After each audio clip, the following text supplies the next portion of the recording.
Trong video trước, chúng ta đã tìm hiểu về nguyên lý hoạt động của du hành thời gian thông qua những lý luận của nhà bác học Stephen Hawking. Hôm nay chúng ta sẽ tiếp tục tìm hiểu về những trường hợp du hành vượt thời gian đầy bí ẩn, mà giới khoa học vẫn chưa đưa ra được lời giải thích. Chuyến bay trở về sau 35 năm mất tích. Vào ngày 4 tháng 9 năm 1954, chuyến bay thương mại mang số hiệu Santiago 513 khởi hành từ Đức đến Chile. Tuy nhiên, nó đã biến mất ở một nơi nào đó trên Đại Tây Dương. Một cuộc tìm kiếm quy mô lớn đã được triển khai ngay sau đó nhưng không có kết quả. Lúc đó người ta cho rằng máy bay bị rơi đâu đó trên biển, và tất cả mọi người trên đó đã mất mạng. 35 năm sau, vào ngày 12 tháng 10 năm 1989, người ta tìm thấy xác một máy bay khổng lồ ở thành phố cảng Porto Alegre của Brazil. Sau khi tiếp cận xác máy bay, người ta xác định nó là chiếc máy bay thuộc hãng hàng không Santiago Airlines của Chile, và đã từng mất tích cách đó hơn 3 thập kỷ. Khi vào trong máy bay, an ninh sân bay và những người hỗ trợ đã bị sốc khi thấy tất cả 88 hành khách và 4 người trong phi hành đoàn vẫn ngồi ngay ngắn trên ghế của mình, nhưng tất cả đều chỉ là những bộ xương trắng. Sau khi phát hiện xác máy bay, rất nhiều cuộc điều tra tranh luận đã nổ ra. Theo tiến sĩ Celso Atelo, một nhà nghiên cứu về những điều huyền bí, chuyến bay năm 13 gần như chắc chắn đã lọt vào một cánh cổng thời gian trên Đại Tây Dương. Ông này nói rằng, không còn lời giải thích nào hợp lý hơn việc máy bay đã rơi vào một hố sâu, hay còn gọi là đường hầm xuyên thời gian. Chiếc ô tô biến mất bí ẩn. Mùa xuân năm 1988, bài viết Time Traveler của tác giả Ken Moe đăng trên tạp chí Strange Magazine đã miêu tả một trường hợp du hành vượt thời gian đáng kinh ngạc. Tác giả Moe viết, Elsie và Charlie lái xe từ thị trấn nhỏ Upperville ở phía tây nam bang Louisiana về phía bắc, địa điểm dọc theo quốc lộ 167 hướng về phía thành phố Lafayette. Lúc đó khoảng 13 giờ 30, ngày 20 tháng 10 năm 1969, bầu trời trong xanh và nhiệt độ khoảng 15 độ C. Trên quốc lộ dường như không có xe cộ đi lại. Họ bất chợt nhìn thấy phía trước một chiếc ô tô cũ kỹ đang di chuyển rất chậm chạp. Chiếc xe cổ vật có hình dáng kiểu cũ, với biển số xe lớn. Chiếc xe này màu xanh, ghi năm 1940 nhưng trông rất mới. Điều này đã khiến Elsie và Charlie cảm thấy kỳ lạ. Khi tiến gần chiếc xe cổ vật, họ phát hiện trên xe có một người phụ nữ và một bé gái. Họ mặc trang phục mùa đông và kiểu dáng của những năm 40. Người phụ nữ trông sợ hãi, có vẻ như cô bị lạc đường và cần trợ giúp. Ông Elsie gọi cô và hỏi xem cô có cần giúp đỡ hay không. Cô gật đầu đồng ý. Sau đó ông ra hiệu cho cô tấp xe vào lề đường, và hai ông vượt lên phía trước ngay chiếc xe của cô. Sau khi cho xe dừng hẳn lại bên lề đường, họ quay lại để kiểm tra giúp chiếc xe của người phụ nữ. Thật kỳ lạ, hai người đàn ông không còn thấy chiếc xe ô tô cổ vật cùng người phụ nữ và đứa trẻ. Họ đã thực sự biến mất không một dấu vết. Ông Elsie và Charlie quay lại chỉ nhìn thấy con đường cao tốc không một bóng người. Người đàn ông kỳ lạ ở quảng trường thời đại. Khoảng hơn 11 giờ đêm một ngày tháng 6 năm 1950, một người đàn ông kỳ lạ khoảng 30 tuổi xuất hiện trên quảng trường thời đại. Ông ta ăn mặc theo phong cách cuối thế kỷ 19, lang thang giữa đường, và được người dân đặc biệt chú ý với vẻ ngoài của mình. Không ai biết bằng cách nào ông có mặt tại đây. Ông ta có vẻ bối rối khi đứng giữa giao lộ. Bất ngờ, ông bị một chiếc xe taxi đâm vào và tử vong tại chỗ.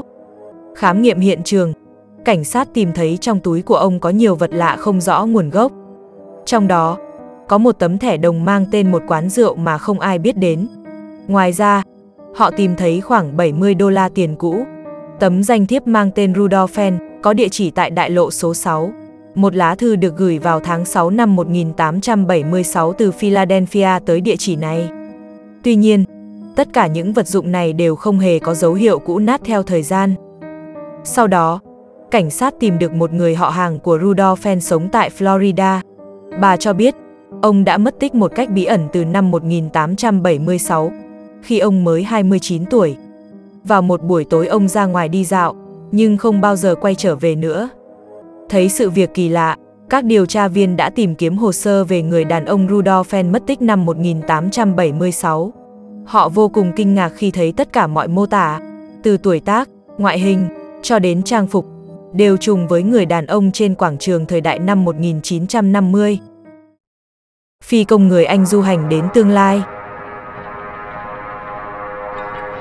Năm 1935, ông Victor Goddard, một chỉ huy cấp cao trong không quân Hoàng gia Anh đã có một trải nghiệm kỳ lạ. Khi bay từ căn cứ của ông ở Andover, Anh Quốc, tới Edinburgh, Scotland, ông quyết định bay qua một sân bay bị bỏ hoang tại Drame, gần Edinburgh, Scotland. Được xây dựng trong Thế chiến thứ nhất, sân bay này không còn lại gì nhiều. Cỏ cây bụi rậm mọc khắp nơi, các khu nhà để máy bay đã bị hư hại. Sân bay cũ, nơi những chiếc máy bay từng đậu, giờ trở thành một trang trại chăn thả gia súc. Cuối ngày, ông lái máy bay trở về căn cứ quân sự. Trên đường lái máy bay trở về, ông gặp một cơn bão nên quyết định trở lại Drame để lấy lại sức.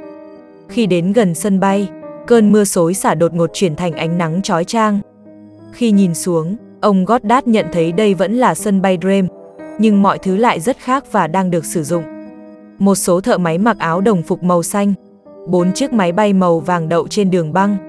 Các nhân viên sân bay hối hả làm việc, và điều kỳ lạ là dường như không ai trong số họ nhận ra sự xuất hiện của chiếc máy bay Goddard lái, như thể ông là người tàng hình. Sau khi quay trở về, Goddard đã kể cho các phi công khác về trải nghiệm bất thường của mình, nhưng không ai xem đó là chuyện nghiêm túc. Cho đến năm 1939, 4 năm sau khi xảy ra câu chuyện kỳ lạ của Goddard, sân bay tại Drame được tái thiết và tiếp tục trở thành đơn vị tiêm kích phòng không cho Edinburgh trong chiến tranh thế giới thứ hai. Khi đó lực lượng không quân đã thay đổi bộ quần áo cơ khí từ màu nâu sang màu xanh. Họ nhập về các máy bay sơn màu vàng. Tất cả đều trùng hợp với những cảnh tượng mà ông Goddard đã thấy 4 năm trước đó. Phải chăng ông Goddard đã bay đến tương lai 4 năm trước, rồi lại nhanh chóng quay trở lại thời đại của mình? Qua những câu chuyện bí ẩn trên, ta có thể thấy việc du hành vượt thời gian là xác thực có tồn tại.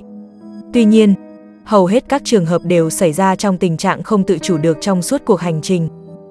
Tất cả những người có thể trở về sau cuộc hành trình vượt thời không đều có chung một trạng thái. Họ dường như mất đi cảm giác, cho đến khi họ được đẩy trở lại thời không hiện tại. Đã có những trường hợp du hành thời gian từ quá khứ đến, hoặc là từ tương lai về. Những trường hợp này có thể khiến xã hội nhân loại biến đổi, bởi họ có thể được sử dụng để các nhà khoa học có thể dựa vào đó mà nghiên cứu ra những phương tiện gây biến đổi thời không. Với tình hình xã hội nhân loại hiện nay, nó có thể là công cụ để thâu tóm quyền lực, hay phục vụ các nghiên cứu nguy hiểm, gây ra những hậu quả khủng khiếp. Đa số những trường hợp này đều bị chết hoặc biến mất bí ẩn. Một số quốc gia với điều kiện kinh tế hùng mạnh, nhưng với âm mưu đen tối, đã thành lập một số viện nghiên cứu thế giới song song, như một cách để du hành vượt thời gian. Tiêu biểu là Viện Nghiên cứu Thế giới song song của Liên Xô, bắt đầu từ thời Stalin, và được khôi phục lại dưới thời Khrushchev, với mục đích nghiên cứu những lĩnh vực chưa được biết đến, nhưng thực chất là phục vụ cho chiến tranh lạnh. Dự án khác thường này đã chứng kiến nhiều nhà khoa học tham gia bị tử hình, và các tòa nhà cùng trang thiết bị hủy hoại một cách bí ẩn. Ngày 30 tháng 8 năm 1989, một thảm kịch đã xảy ra. Một vụ nổ lớn đã thổi bay một cơ sở nghiên cứu trên quần đảo Anju. Vụ nổ bao phủ một diện tích rộng 3,2 km², đã phá hủy một mô đun thí nghiệm. Mô đun đã va chạm với một vật thể lớn, có thể là một tiểu hành tinh đến từ một thế giới song song. Sau thảm họa này, buồng mô đun nặng 780 tấn cùng 3 nhà nghiên cứu bên trong đã biến mất không chút dấu vết. Chúng tôi đang chết dần chết mòn nhưng vẫn tiếp tục thí nghiệm. Một nhà nghiên cứu trong dự án nói trong thông điệp cuối cùng của anh, được công bố lần đầu tiên trên tờ Pravda của Nga. Ở đây rất tối, chúng tôi nhìn thấy các vật thể có thể tự mình nhân đôi.